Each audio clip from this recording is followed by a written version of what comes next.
Mars Blanton's. Wow. That's different. I really like that. Peychauds or Pechaud's or Pechaud. Yeah, now I'm gorgeous. Although probably fuzzier was better. Okay. So this is not what I expected.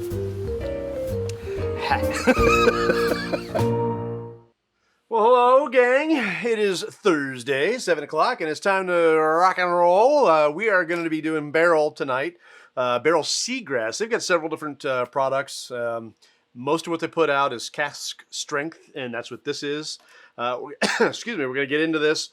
I will tell you that I pre-poured this, and I'll get into that in just a minute. So this has been open.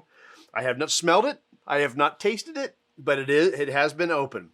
Last year when Barrell Seagrass was introduced, it seemed like the internet got pretty obsessed pretty quick, truthfully. Everybody was talking about it. Well, I finally got my hands on a bottle of it a few months ago, and it's time to give it a try. Barrell Craft Spirits has been around since 2012.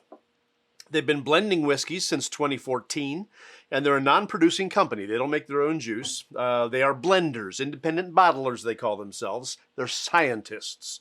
I can appreciate it. Founder Joe Beatrice was a beer guy. He wanted to get into the craft beer market, and he found out that it was a very, very crowded market, and the profit margins were very slim. Well, he took his wife and family down to the Kentucky Bourbon Trail and decided, hey, I got another idea. And that's what he did. That's what he did. This is a rye whiskey, meaning it has to have at least 51% rye in the mash bill and lesser components of other grains, like corn or malted barley. This is another one of those bottles where we don't really know where the distillate comes from. Whoop, I just spilled myself. I just spilled it already. That's alcohol abuse.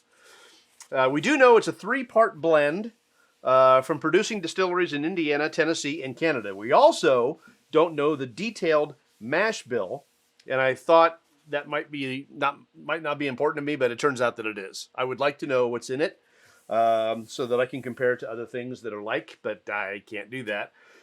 I'm guessing that we potentially have both an Indiana and Canadian rye in here, and probably close to a 90% rye, but that's just a guess because other rye offerings from Barrell are rumored to be closer to a 51-49 split on the rye and corn.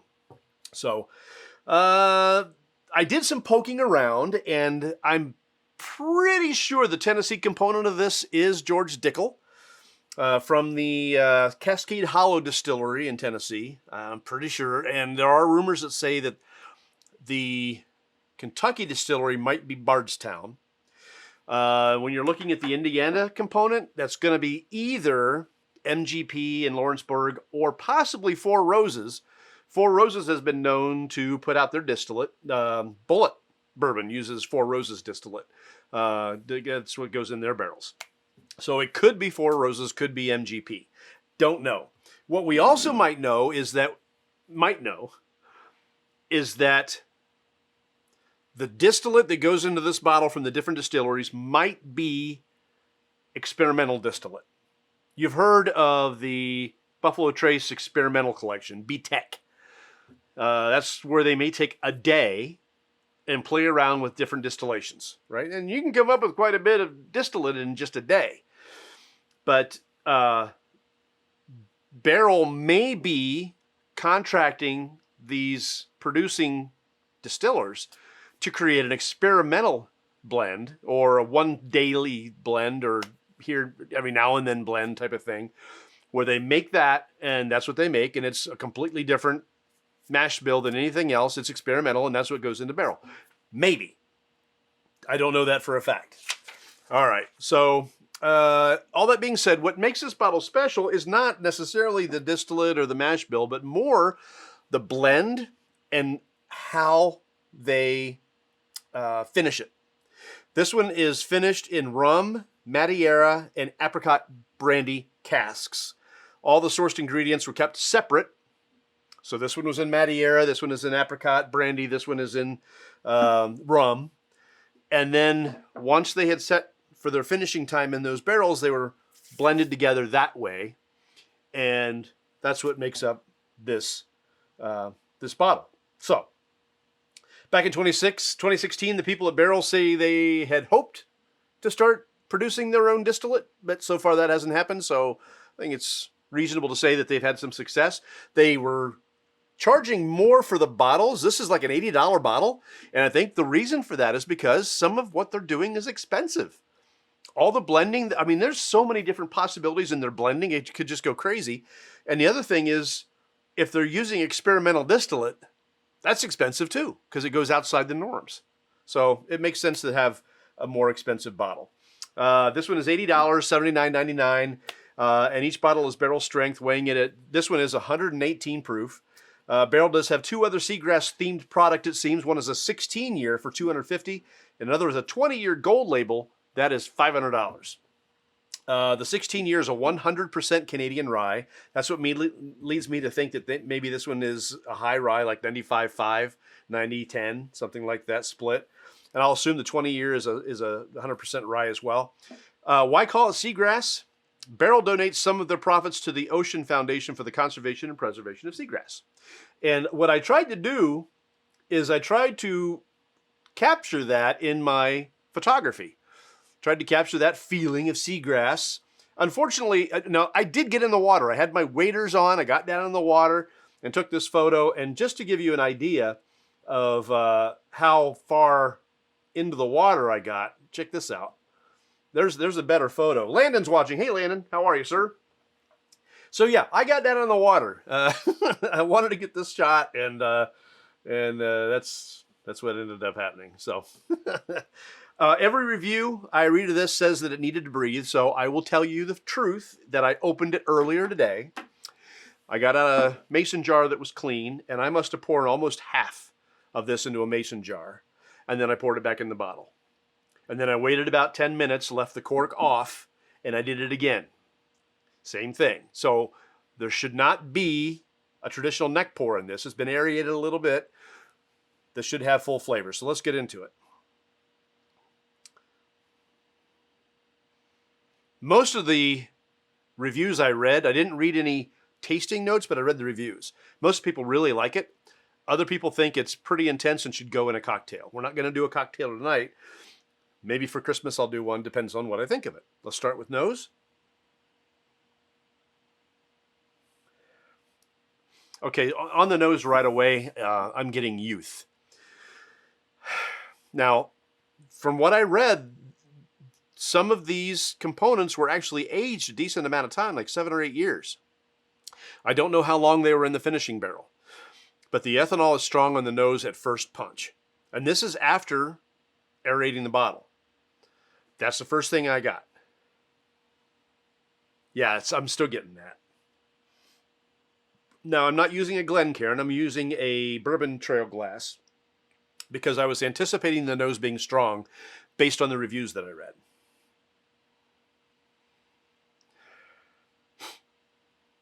For such a strong scent, I'm really having trouble picking out different scents. And I should have actually printed out some of the tasting notes so I would know maybe what to look for in the notes. Right now, I don't have anything to look for. I'm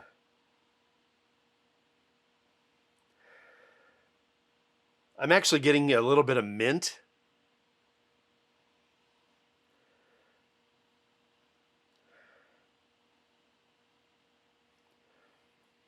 There's a grassiness to it. I know, that was attractive, right?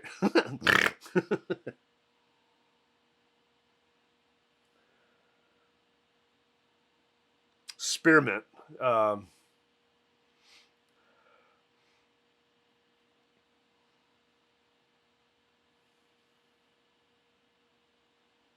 It's almost got a white grape connotation, almost a wine-like nose to it. It's really hard to pick out the nose. The biggest thing I can tell you is it's got a little bit of a grassy note. That mint is just shouting at me. That's what I'm getting more than anything else, and I'd like to try to find more. I'm just not able to find more. So,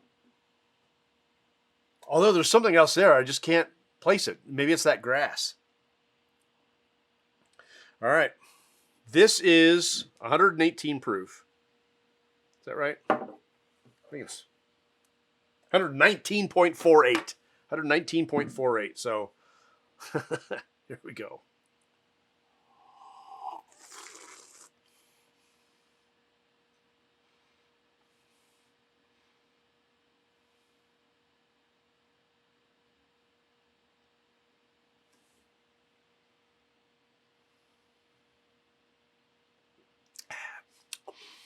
Whew. Okay. Ashley's watching. Hey, Ashley. Welcome. Hello. I'm glad you're here. Just took my first swig of the Barrell Seagrass. And you've heard me talk about the bloom. The bloom is my phrase for the burn. That burn on my tongue. Bloom is a coffee term. You pour hot water. Hi. You pour hot water in the coffee grounds, and they plump when you cook them, like a hot dog, right? They bloom. And that's like a tea bag. It's the coffee grounds releasing their oils, releasing their flavors, releasing their extract. That's the coffee term. I use it for alcohol. I use it for bourbon and whiskey because a lot of times that bloom starts in the center of your tongue and moves out, or starts at the front and moves back. This one very quickly coated my whole tongue and just bore its way in. That sounds harsh, and it should. The experience on the tongue was, to me, a little harsh. This drinks at its proof at 108, 119, maybe a little hotter. Let's go back for number 2 and see if I can't pull something out of this.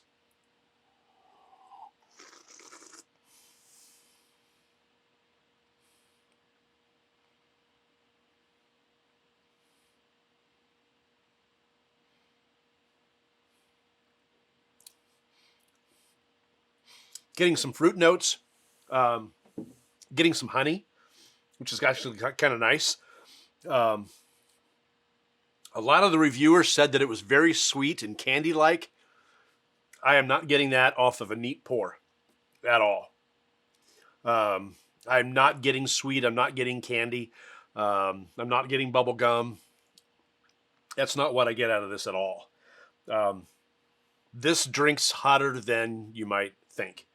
So leaving that on the tongue long enough to get a decent representation of the flavors is more of a challenge with this one than other ones of similar proof that I've had.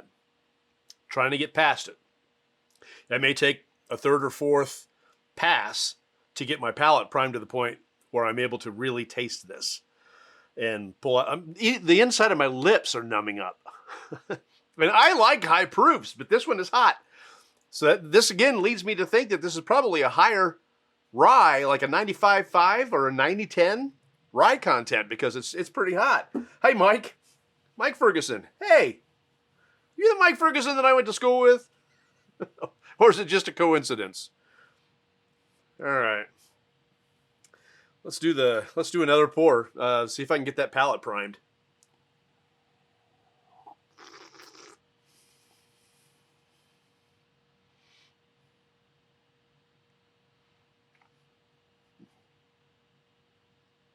Okay, that's better. There I'm getting some sweetness on it. That's a hot pour. I was able to get through that one and get some flavors out of it. It is sweeter. Once you get, see, it's just got a slow bloom. That heat just catches up with you and goes, yeah. That's kind of what it's doing. Hey, Tom, how are you? Oh, man. Well, I really want to get more out of this, and it's hard to get more out of it when it's so hot. So, and I like a hot pour, but this one is just so up there that it's tough for me to pull the notes out. So we're going to go ahead and add some water to it early and see if I can get something out of this other than just heat. I'm putting in a full milliliter here.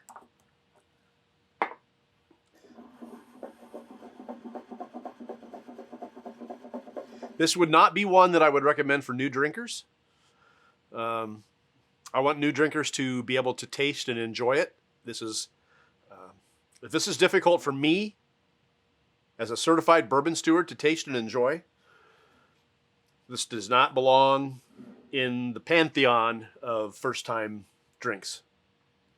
If you're going to put it in a cocktail, perhaps. And I could say that this would probably kill in a cocktail. With that heat, but we'll find out. We're going to put it on the water here and see what it does, and then we will do an ice test as well.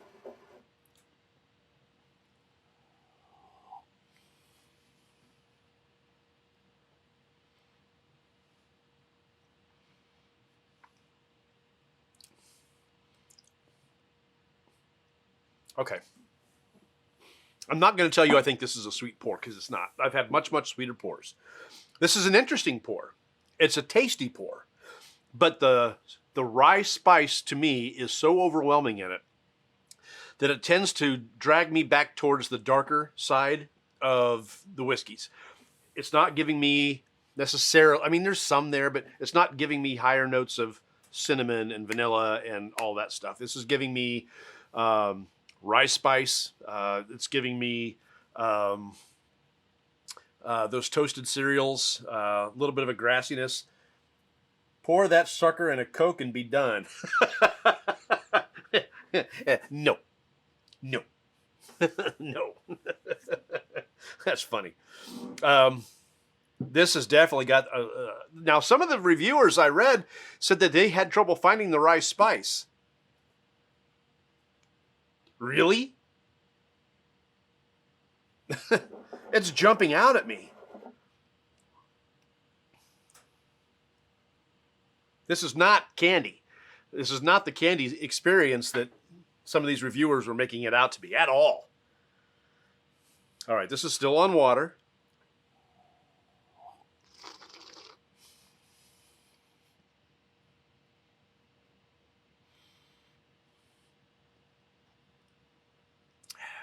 Even with water, that's a hot pour.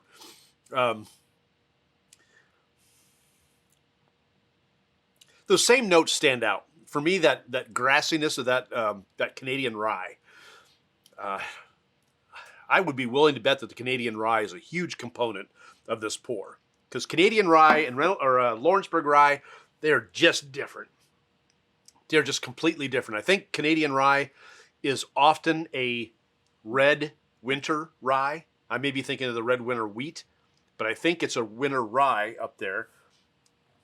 You have a warm-up pour. I did. I tried. I did it like 3 times. It's even still, this is a hot pour. It's still, I mean, even after a milliliter of water putting in it, the inside of my mouth is numb. And that doesn't happen very often.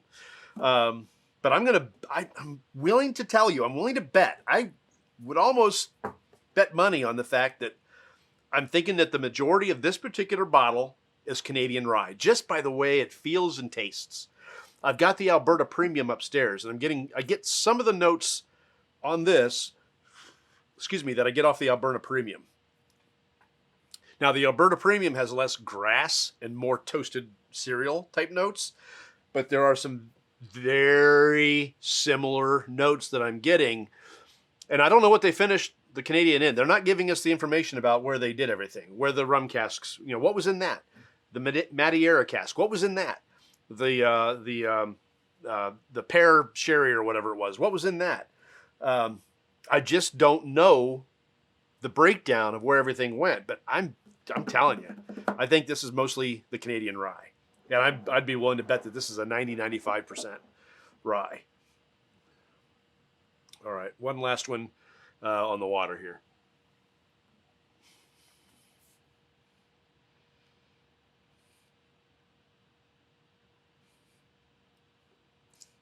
For me, if there's a sweet note, it's telling me plum. There's a white pepper back end to it, which is kind of typical of the Alberta rye as well. Not a black pepper, but a white pepper, often used in Asian cooking. It's just so hot that it's tough to really, even with water on it, it's too hot for some people. So let's go with the ice test.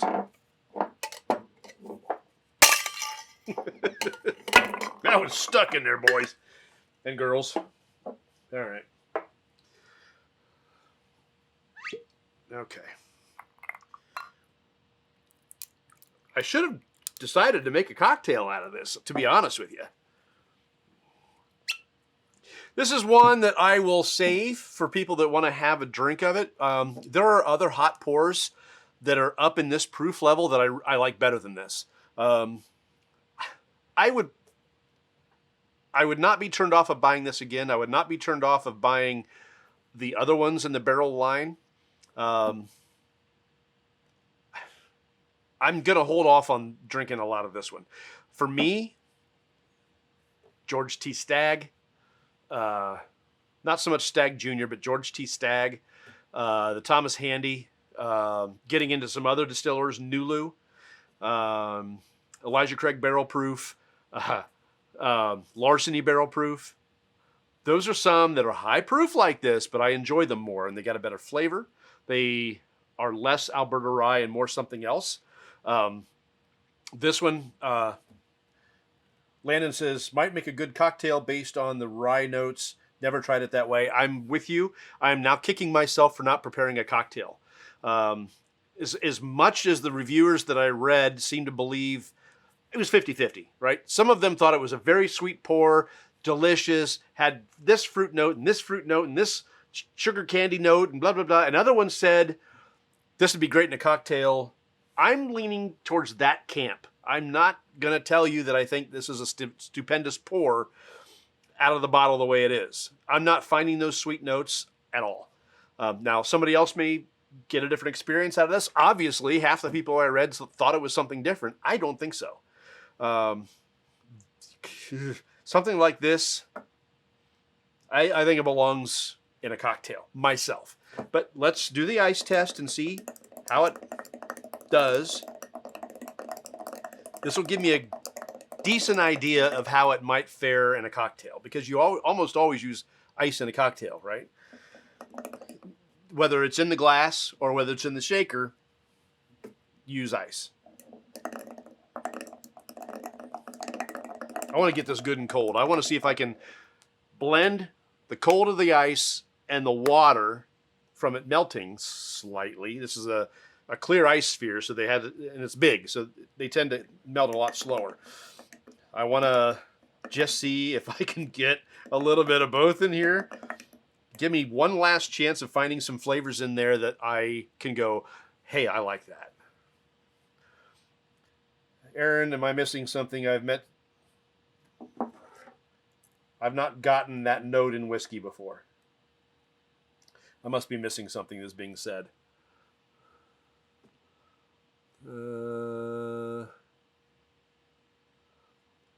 Going back through that stuff tastes like coyote ass. I think that's probably what Austin is referring to, is the flavor of coyote ass. I gotta admit, I don't think I've ever tasted coyote ass. Not only in a bourbon, but at all. Can't say as that would be in my line of cuisine, coyote ass. All right, here we go.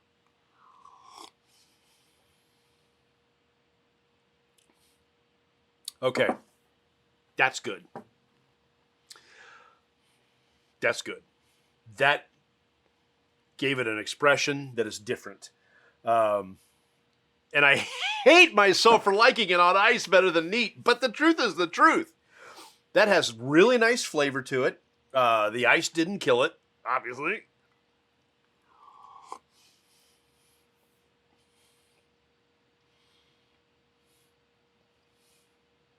Still got some nice kick. I'm getting green tea. I'm still getting some spearmint. The green tea is a nice note. That may be the first time I've ever had green tea in a pour. I actually rather like that. I can't tell you that I'm getting necessarily any kind of rum notes or Madeira or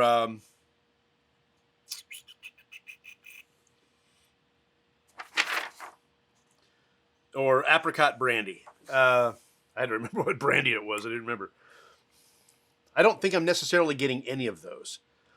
But if I concentrate, we'll see.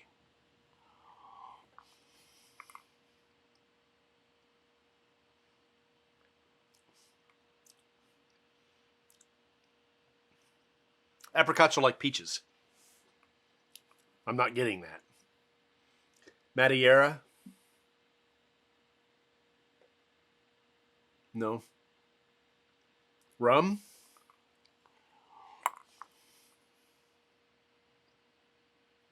Maybe.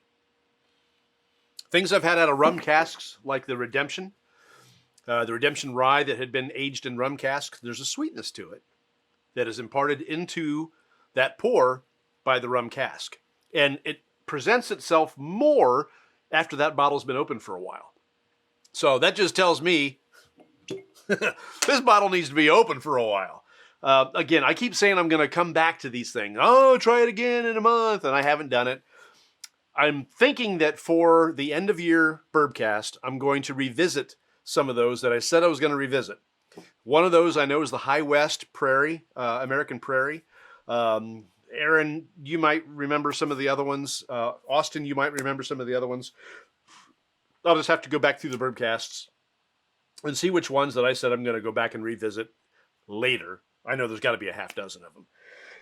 So, being that we're only on the 8th of December, I've got time that this will sit for a few weeks before the end of the year, and maybe we'll hit this one again for our last broadcast of 2023.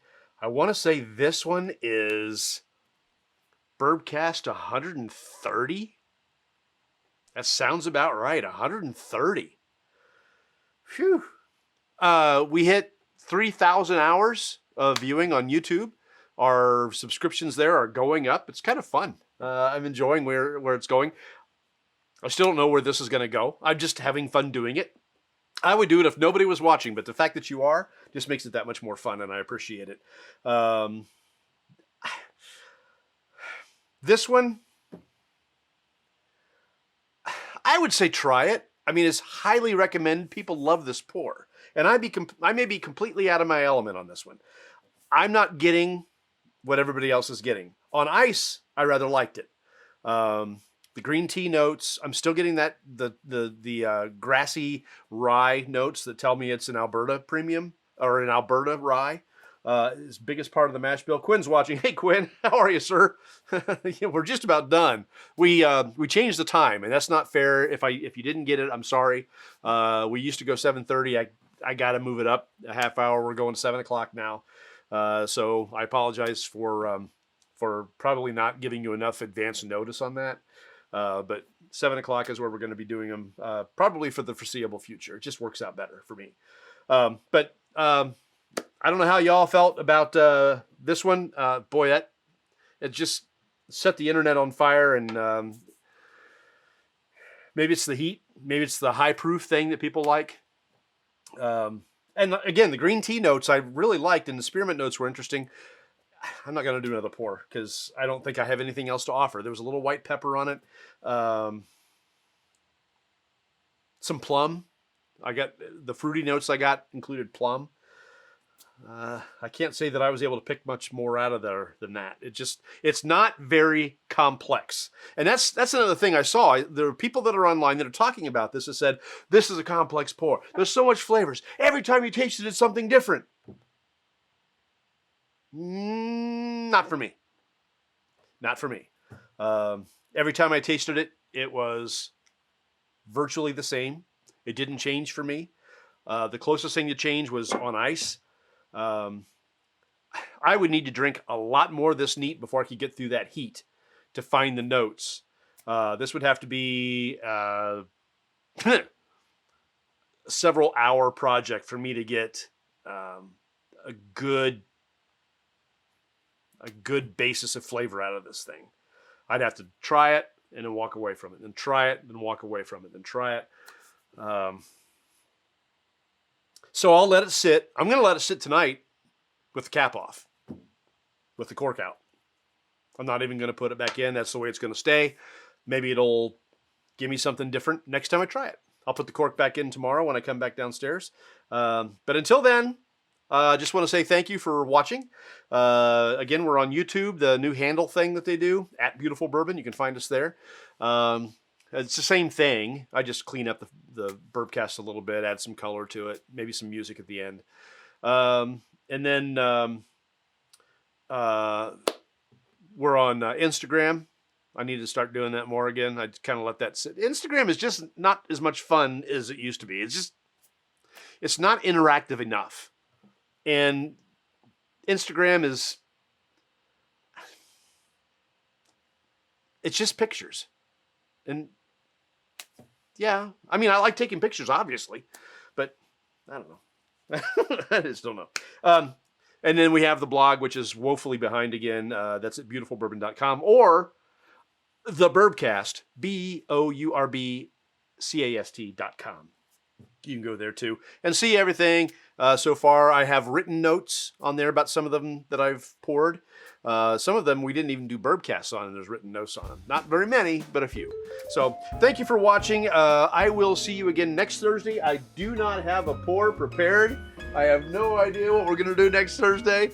But I'll let you know as early in the week as I possibly can so that you can prepare, maybe pick up a bottle yourself and drink along with me. All right.